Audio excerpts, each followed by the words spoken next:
Hi, my name is Vernon Scott, and for my economic report number 1, I decided to cover an article titled, Here's Why You Should and Shouldn't Invest in Bitcoin This Holiday Season. This article was written by Harold Stark of Forbes magazine. Now, with what he wrote, he specifically was saying this holiday season. I myself took that article and actually just conveyed it over the full, whether you should or shouldn't invest in Bitcoin in general.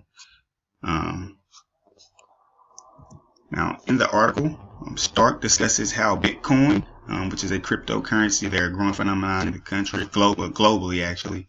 But in the article, Stark discusses how Bitcoin is in a decentralized market-driven currency, or cryptocurrency, as I mentioned, that seems impossible to take the shape of a stabilized currency, and this in turn hurts its investment. Pretty much meaning, people see Bitcoin and they see how it's not regulated, how it's not really centralized, and how if you look at it, what value does it really have to be considered a currency? And people are shying away from investing in it. While they do have, I'm going to just venture out, walk on a ledge and say they have millions of investors in this particular cryptocurrency, being Bitcoin.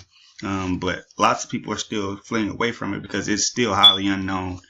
And the fact that it's not being backed by the SEC and the other markets, as far as global markets that are saying, hey, this is a currency that we're going to accept, with the exclusion of Australia, who has taken that big leap and made it an acceptable currency in their continent.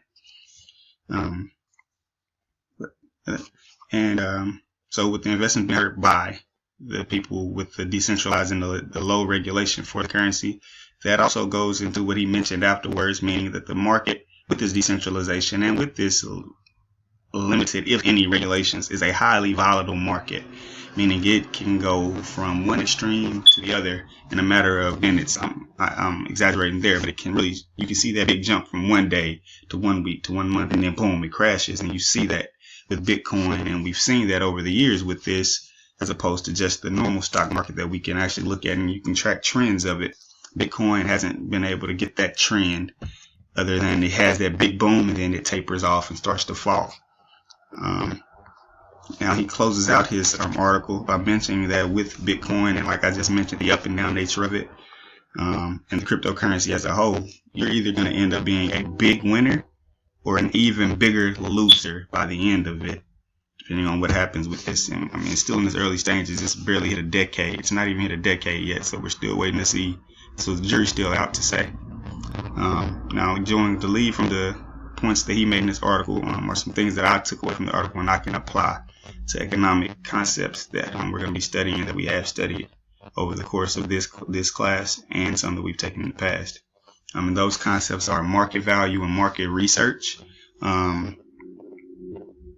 Understanding these concepts can really help when it comes to deciding about investing in Bitcoin.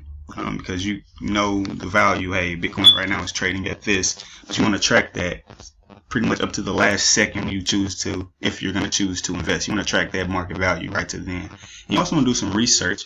I mean, ways to invest. How do I have to invest? Who's actually backing this? Who's jumped aboard the Bitcoin train or the cryptocurrency train and say, hey, we can see this thing going somewhere. Are there any countries, big banks? Are there anyone backing it? So do your research before actually diving in head first and putting money into this, because you could end up losing a fortune if you do so.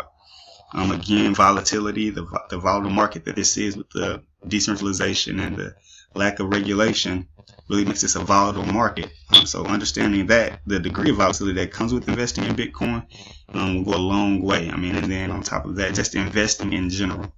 Compare Bitcoin to mutual funds or EFTs or index funds or just your normal stock market, and see how it compares, see how it varies, how it differs. Are there any parallels? Pay attention to those type of things when it comes to whether you should or should not invest in Bitcoin, because at the end of the day, it's going to be a personal decision that you have to make and that you have to live with. If it boxes out and you're left with nothing. So just in closing, just to touch on the points that I made earlier, market value, market research, volatility, understanding the market, and on top of everything, just investing as a whole. I view investing in stock markets, mutual funds, any of that as a roll of the die of sorts. I mean, because you never know what's going to happen. We could end up with the stock market crash of 2008, or we can end up with another Wall Street going under. You just never know. So when it comes to these things, do your homework. Be sure that you want to do and never invest more than what you're willing to lose. All right, peace. Thanks.